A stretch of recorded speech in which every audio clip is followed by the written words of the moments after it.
할렐루야. 하나님의 크신 사랑이 이 새벽에 우리 가운데 가득한 줄 믿습니다. 오늘 우리는 요한복음 12장 44절로 50절의 본문을 통하여 마지막 교회라는 제목으로 하나님의 말씀을 함께 나누도록 하겠습니다.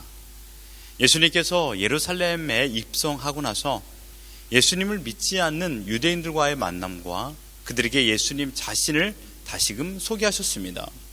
유대인들은 예수님께서 무수한 이적을 행하셨음에도 불구하고 예수님에 대하여 불신앙적인 태도를 취했습니다. 그리고 오늘 본문에서 예수님은 십자가 고난을 앞두고 마지막 대중 설교의 말씀을 하고 있습니다. 이후로는 예수님께서는 대중들 앞에 서서 말씀하지 않고 제자들과 마지막 고난 주간을 보내십니다. 44절을 보시면 예수께서 외쳐 이르시되 라고 했습니다. 예수님은 간절한 마음으로 유대인들을 향하여 나는 하나님이 보낸 메시아다라고 말씀하셨습니다. 나를 믿고 구원에 이르라는 주님의 마지막 외침이었습니다. 특별히 주님은 오늘 본문에서 이 땅에 오신 목적을 다시금 한 번 더 설명하시고 계십니다. 47절을 보시면요, 내가 온 것은 세상을 심판하려 함이 아니요 세상을 구원하려 함이로다. 이 말씀은 요한복음 3장 17절에서 하나님께서 당신의 아들 예수 그리스도를 이 땅에 보내신 목적을 말씀하신 것과 동일합니다. 하나님이 그 아들을 세상에 보내신 것은 세상을 심판하려 하심이 아니요 그로 말미암아 세상이 구원을 받게 하려 하심이라. 하나님께서 예수님을 이 땅에 보내신 이유는 세상을 심판하기 위함이 아닙니다. 왜 이런 말씀을 하셨냐면 당시 유대인들의 그릇된 편견 때문이었습니다. 그들은 편협된 생각을 가지고 있었습니다. 유대주의에서 가장 중요한 핵심은 바로 선민사상이었죠. 유대인들은 특별히 하나님의 선택을 받은 하나님의 백성이라는 것입니다. 그래서 하나님께서 구원자 메시아를 보내신다라면 우리를 구원하기 위함이다 라고 생각했습니다. 그런데 중요한 것은 무엇일까요? 우리만 구원할 것이다 라는 것이 착각이라는 것입니다.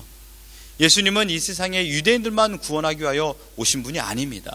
만약 예수님이 유대인만 구원하러 왔다면 우리 같은 한국 사람이나 시드니에 살고 있는 사람들은 어떻게 될까요? 요한복음 3장 16절에 하나님이 세상을 이처럼 사랑하사라고 했습니다. 하나님은 이 세상을 구원하기 위하여 예수 그리스도를 우리에게 보내어 주셨다는 것입니다. 그런데 문제는 이 세상의 상태입니다. 오늘 본문 46절을 보면 이 세상의 상태를 한마디로 어둠이라고 했습니다. 장세전에 선택받은 하나님의 백성들이 자신의 신분을 알지 못했습니다. 왜냐하면 모두가 어둠 속에 거하고 있었기 때문입니다. 그래서 그 어둠에 사로잡혀 세상에 헛되고 헛된 것에 마음을 빼앗기고 죄 가운데 삶을 살다가 끝내 영원한 죽음의 길로 들어가는 것입니다. 예수님께서는 그 어둠에 거하고 있는 하나님의 백성들, 하나님께 사랑하는 하나님의 백성들을 어둠 속에서 건져내시기 위하여 이 세상에 오셨던 것입니다. 어떤 이들은 이런 말을 들으면 몹시 불쾌합니다. 내가 얼마나 많은 죄를 지었길래 어둠에 속한 사람이야.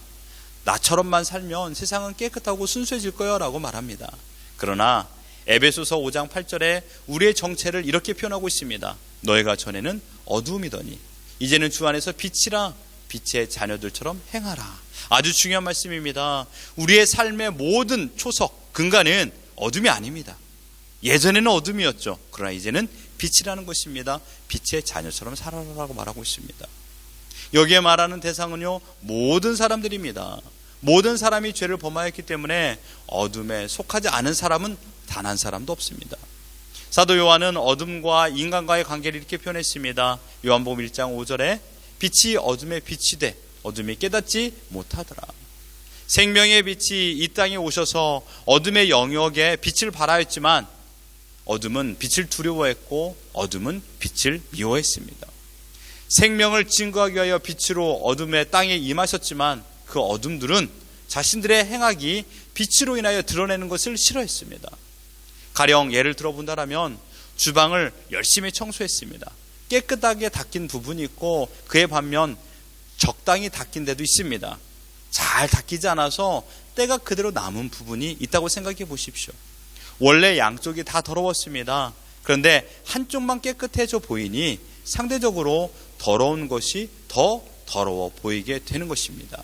상대적 비교 평가가 되는 것이죠.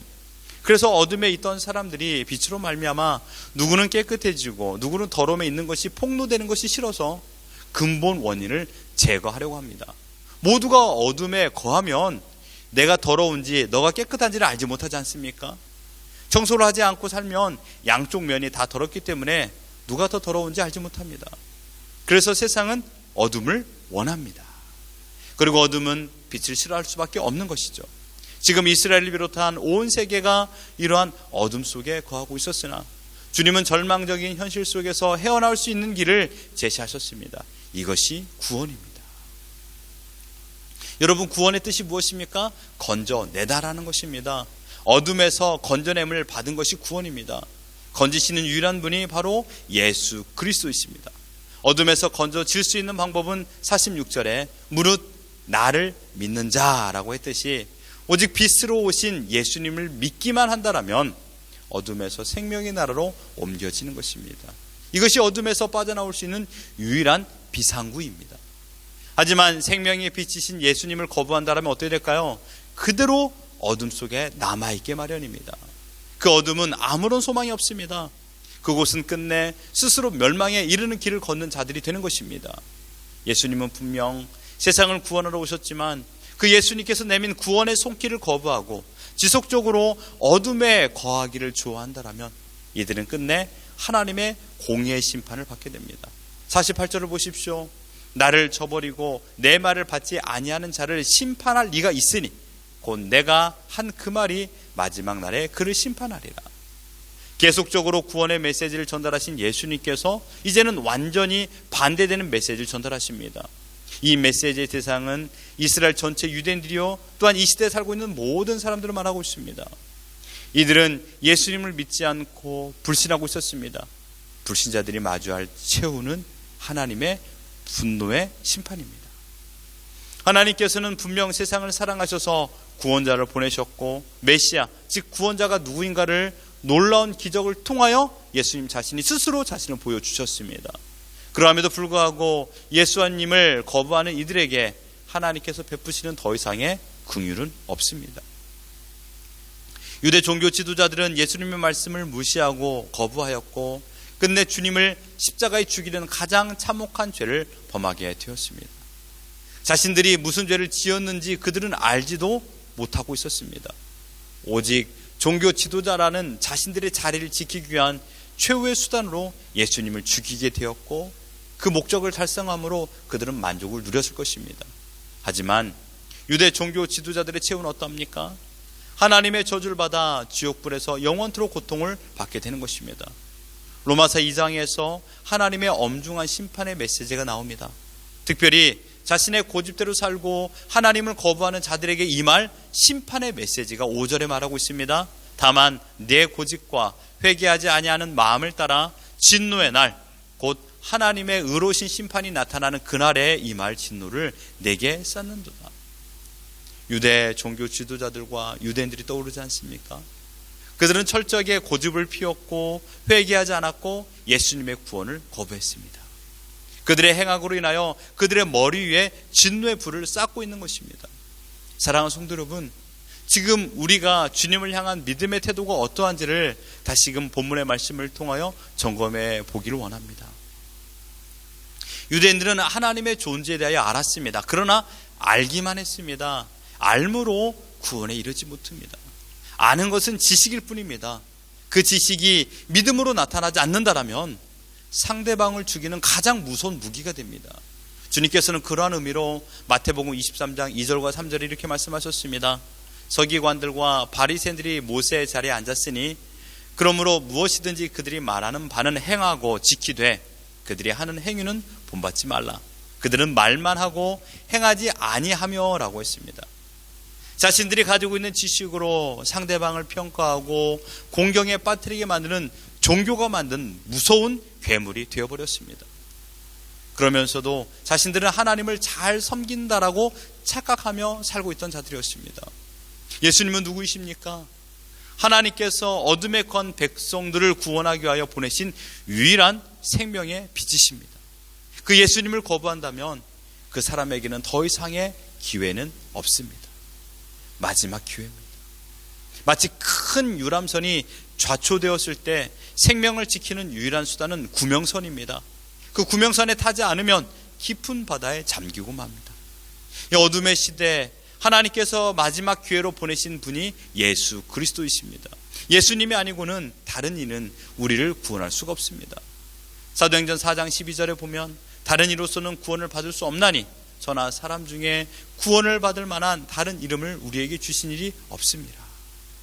예수님은 인류를 구원하는 마지막 기회입니다. 이것은 하나님의 작정이십니다. 예수님이 아닌 다른 구원의 길을 찾는 것은 하나님을 대적하는 행동입니다. 전하를 만드시는 하나님을 대적한다라면 그 사람이 가장 어리석은 사람일 것입니다. 오직 주님의 마지막 설교 말씀을 믿지 않는 유대인들이 가장 미련한 사람입니다. 마지막 기회를 거부하는 사람이 세상에서 가장 미련한 자들이라는 것이죠. 그러면서 세상을 잘 살았다라고 한다면 어찌하겠습니까? 자신의 영혼이 죽어가는 것을 모르고 세상에 부귀 영화를 쌓는다 하고 세상의 정욕과 세상의 만족의 인생을 살아간다 할지라도 그 부귀 영화의 무게로 세상의 정욕으로 인하여 지옥불에 잠기게 될 것입니다. 오늘 우리에게 마지막 기회를 주신 하나님의 뜻을 순종하십시오. 예수 그리스도가 나의 유일한 생명의 빛이라는 사실을 믿으시고 빛의 자녀로 옮겨진 자들로 하나님의 뜻대로 오늘을 살아가시길 바랍니다. 우리를 구원해 주시는 하나님의 은혜에 감사하십시오. 또한 우리가 하나님의 뜻대로 살아가는 것처럼 감사, 기쁨으로 하나님 앞에 나아간다라면 그가 가장 건강한 믿음을 가지고 있는 자인 줄 믿습니다. 오늘 우리가 이런 믿음을 가지고 하나님을 기쁘시게 해드리는 우리 모두가 되기를 예수 그리스도 이름으로 축원합니다.